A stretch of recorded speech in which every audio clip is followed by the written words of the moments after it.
स्वागत भी आप देख रहे हैं आपका शो कहानी कुर्सी की। मैं सौरभ आपके साथ, हर्षवर्धन त्रिपाठी जी, राहुल जी, प्रोफेसर संगीत रागी साहब, समीर जी सब हमारे साथ बने हुए हैं। आपको याद होगा कुछ दिनों पहले अखिलेश यादव ने एक दावा किया था, उनसे पूछा आप कितनी सीट जीत रहे हैं, तो अखिलेश यादव तो अपने अंदाज में रहते, उन्होंने कहा देखिए ऐसा है कि हम जीत रहे हैं 80 में से 79, 79।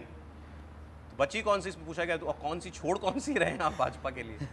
बोले वो क्योटो है ना, वो क्योटो में देख लेंगे शायद थोड़ी टक्कर हो जाए। क्योटो मतलब काशी, मतलब मोदी जी की सीट, उसमें भी टक्कर नहीं। उन्होंने तो, क्योटो कहा था। क्योटो क्योटो क्योटो तो कुछ और होता है प्रोफेसर जी, कोई क्योटो ही कह रहे हैं। चलिए ठीक है। अब इसके ऊपर मोदी जी ने इस पर रिएक्शन दिया है। मोदी जी ने कहा कि मैं पहले सुनता था कि लोग दिन में सपने देख लेते हैं, जागते जागते भी सपने देख लेते हैं, अब इसका मतलब मुझे आज पता चला है। अब यूपी में कोई ये कहे कि भाजपा की 2014 में 71 सीटें, 2019 में 62 सीटें अपनी, एनडीए की नहीं, और वो इस चुनाव में एक सीट भी शायद जीते। अच्छा, ये बात तो कोई उनका जो सबसे बड़ा रणनीतिकार, प्रशंसक, समर्थक जो कोई भी हो, मुझे तो लगता है उनके घर में भी लोग इस बात पर यकीन नहीं करते होंगे। करते तो अखिलेश जी भी नहीं है, लेकिन उन्होंने कह दिया था तो मोदी जी ने उस पर रिएक्शन दिया। समीर जी शायद बता पाएंगे डिंपल जी ने इस पर डाटा कि नहीं डाटा। तो अब मैं आपको जरा अखिलेश जी का फ्रेश दावा और उसके बाद मोदी जी का अखिलेश यादव के ऊपर रिएक्शन दोनों सुनाता हूं। कह रहे थे 400 पार, याद है आपको जब शुरू चुनाव हुआ था तो 400 पार, लेकिन इस बार 400 हार का जनता नारा लगा रही है। देश की 140 करोड़ जनता इनको 140 सीटों के लिए भी तरसा देगी। सपा कांग्रेस के दोनों शहजादों की फ्लॉप फिल्म की बार बार रिलीज से हैरान हूं। ये दोनों शहजादे अब मिलकर अफवाह उड़ा रहे हैं। ये कहते हैं यूपी की 79 सीट जीत जाएंगे। मैं पहले सुना करता था कि लोग दिन में सपने देखते हैं, मुझे अब पता चला दिन में सपना देखने का मतलब क्या होता है।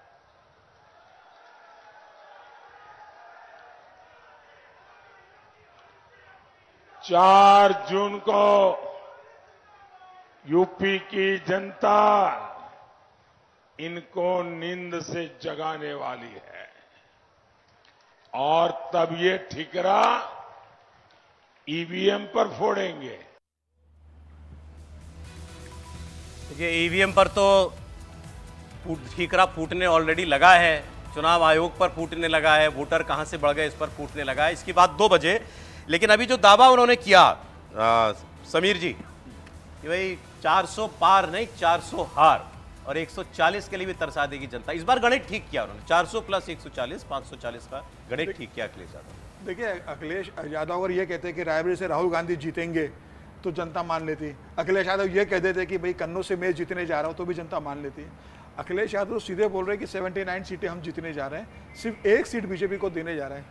अखिलेश यादव तो उत्तर प्रदेश की राजनीति लंबे समय से करते रहे, उनके पिता ने लंबे समय उत्तर प्रदेश की राजनीति करी है। अखिलेश यादव बता दें कि भारतीय जनता पार्टी के जन्म के बाद से कब 1 सीट भारतीय जनता पार्टी को उत्तर प्रदेश के अंदर मिली है, उस साल का उदाहरण दे दें कि इस साल 1 सीट मिली थी। भारतीय जनता पार्टी वैसा ही प्रदर्शन करने जा रही उत्तर प्रदेश के अंदर। आज तक इतिहास में कभी भाजपा को मिली है उत्तर प्रदेश में? कभी 1984 बहुत पहले जब बलरामपुर से अटल जी जीत गए ना 57 का चुनाव। लेकिन भारतीय जनता पार्टी के बनने के बाद नहीं 84 का जो 84 के बाद कभी वो लोकसभा नहीं, वो शोक सभा का मतदान हुआ था, इंदिरा गांधी के कारण हुआ था, वो एक अलग मैटर था। उसके बाद क्या कभी भारतीय जनता पार्टी का उत्तर प्रदेश में ऐसा प्रदर्शन रहा है, या क्या विधानसभा चुनाव में भारतीय जनता पार्टी का ऐसा प्रदर्शन रहा है कि जिस तरीके से कांग्रेस की 1 सीट आ रही है या समाजवादी पार्टी की 23 सीटें आई थी, क्या भारतीय जनता पार्टी उस स्तर पर कभी गई है?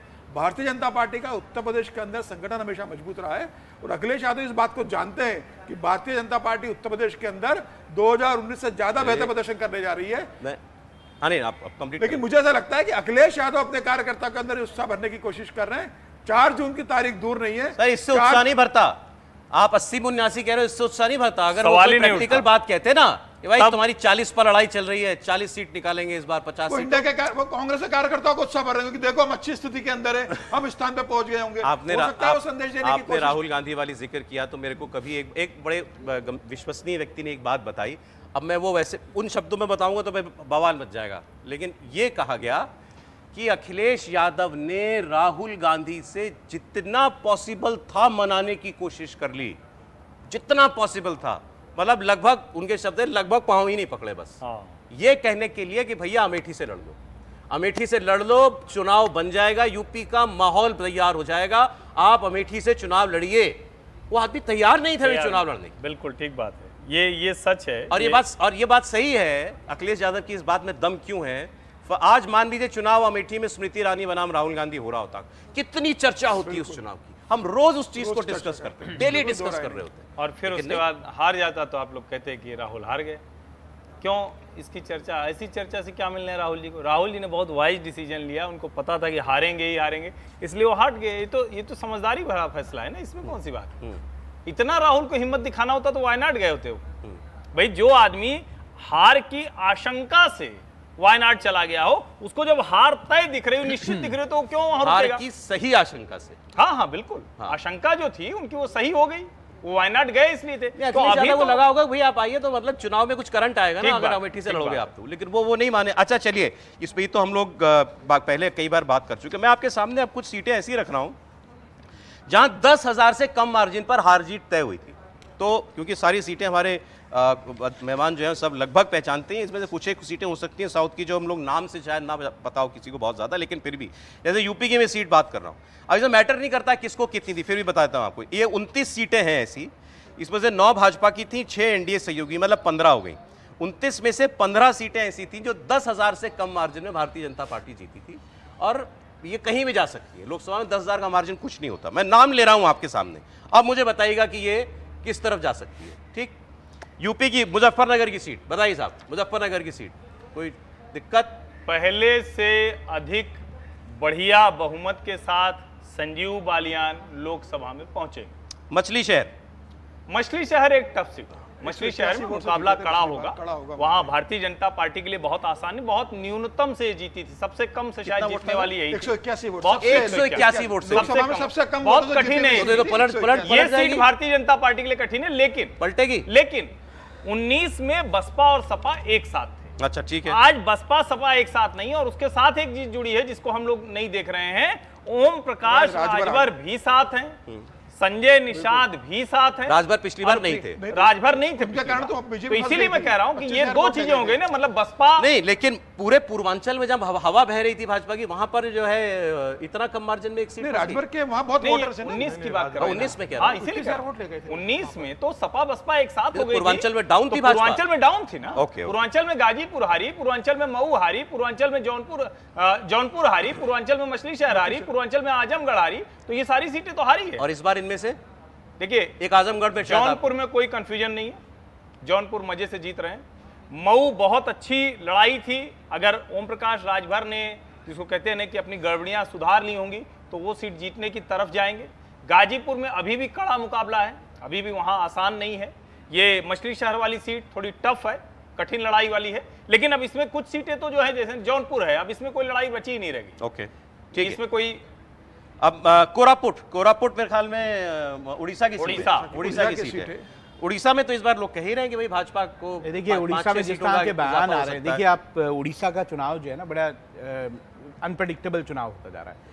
जैसे आप प्रधानमंत्री के भाषण देखिए उड़ीसा में, या फिर आप अमित शाह जी के भाषण देखिए उड़ीसा में, कोई ऐसी बात वो जो है उड़ीसा में नहीं कह पा रहे हैं बीजेडी के खिलाफ जो ऐसा लगे कि अच्छा ये बीजेडी ने खराब किया। आप सारे बयानों में देखिए, नहीं, लेकिन सब कह रहे हैं 5 सीटें बढ़ेंगी। मैं विधानसभा की बात नहीं कर रहा, मैं लोकसभा की बात कर रहा हूं। लोकसभा में ये माना जा रहा है कि बीजेपी बहुत अच्छा चुनाव लड़ रही है और सीटें बढ़ेंगी, लेकिन ऐसा कोई एक मुद्दा वहां बीजेपी के खिलाफ नहीं दिखाई। मेरठ की सीट, प्रोफेसर साहब, मेरठ की सीट अरुण गोविल वाली सीट, मुझे लगता है कि थोड़ा सा टफ है, लेकिन भारतीय जनता पार्टी जीत जाएगी, निकल जाएगी ऐसे। हाँ देखिए, जो पहले यहाँ बसपा भी इंपॉर्टेंट है ना, पिछली बार बसपा साथ। बिल्कुल, देखिए जो पहले के जो कैंडिडेट थे वो राष्ट्रीय स्वयंसेवक संघ के प्रचारक रह चुके थे, उनकी बहुत अच्छी पैठ थी खासकर से वैश्य समुदाय के बीच में। लेकिन और शुरू में जो है वो लोकल विरोध भी हुआ था अरुण गोविल का। ऐसा नहीं था कि बहुत स्वाभाविक है कि कोई बाहर से आप उम्मीदवार ला करके डालते हैं, थोपते हैं, तो फिर लोकल विरोध उसके खिलाफ शुरू हो जाता है जी। लेकिन धीरे धीरे भारतीय जनता पार्टी ने इस चीज को पार्ट लिया है। अब वो नहीं जल्दी कर रहा हूं सर, क्योंकि सीटें हैं थोड़ी सी ऐसी। मेरठ की बात हमने कर ली, रोहतक की सीट दीपेंद्र कोई भ्रम नहीं। किसमें? भारतीय जनता पार्टी जीत रही है। ये सीट हारी थी ना पिछली बार। एक समीकरण बताया जा रहा था, फिर से पुराना वाला समीकरण बन रहा है। तो भूपेंद्र हुड्डा, दीपेंद्र हुड्डा जो एक माहौल बन रहा था, लेकिन खुद कांग्रेस के भीतर जो नेता हैं वो विरोध कर रहे हैं। और ओवरऑल अगर कहें तो जो गैर जाट समीकरण जो लगता है और उसके साथ जो भारतीय जनता पार्टी का जाट समीकरण है, सोनीपत रोहतक दोनों गए। बिल्कुल। अच्छा चलिए साहब, औरंगाबाद की सीट सर बताएं। औरंगाबाद तो मुझे लगता है कि शिवसेना का भी स्ट्रांग होल्ड है, वहां से शिवसेना उद्धव ठाकरे जीत सकता है वहां से, क्योंकि क्या पिछली बार जब चुनाव हुआ तो हर्षवर्धन यादव वहां खड़े हो गए थे शिवसेना के बागी बनकर, जिसके कारण ओवैसी की पार्टी वहां से जीत गई। मैं फिर बता दूं, मैं उन सीटों की बात कर रहा हूं जो 10,000 से कम वोटों पर डिसाइड हुई थी। औरंगाबाद पे समीर जी कह रहे हैं वो बहुत ठीक बात है, लेकिन पिछले जिसको कहते हैं कि अंतिम 15 दिन में वहां जो खेल हुआ है वो समझना चाहिए। और ये AIMIM के ही वरिष्ठ नेता ने मुझे बताया, वहां जो शिवसेना उद्धव वाली और AIMIM वो लड़ते रह गए।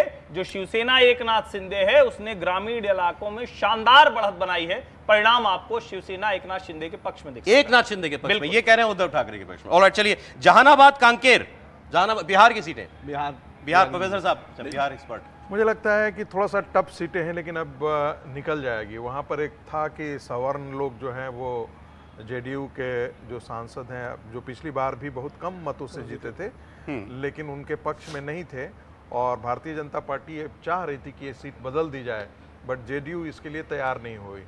जो सूर्यवंशी हैं वो कहार जाति से हैं, और कोई उनका बहुत बड़ा वहाँ पर जैसे कह सकते हैं कि उनके जाति समीकरण भी उनके पक्ष में नहीं जाता है। ठीक है सर। और सुरेंद्र यादव जो JDU की तरफ से खड़े हैं वो बड़ा दबंग नेता हैं, लेकिन कुल मिलाकर के सवर्ण लोग जो हैं एकाएक जो है वो JDU के साथ खड़े हो गए हैं। तो मुझे लगता है कि वैसी ये दोनों सीटें भी आ जाएंगी, फिर निकल जाएगी। अच्छा चलिए साहब, इसमें एक सीट रह गई, खूंटी की सीट।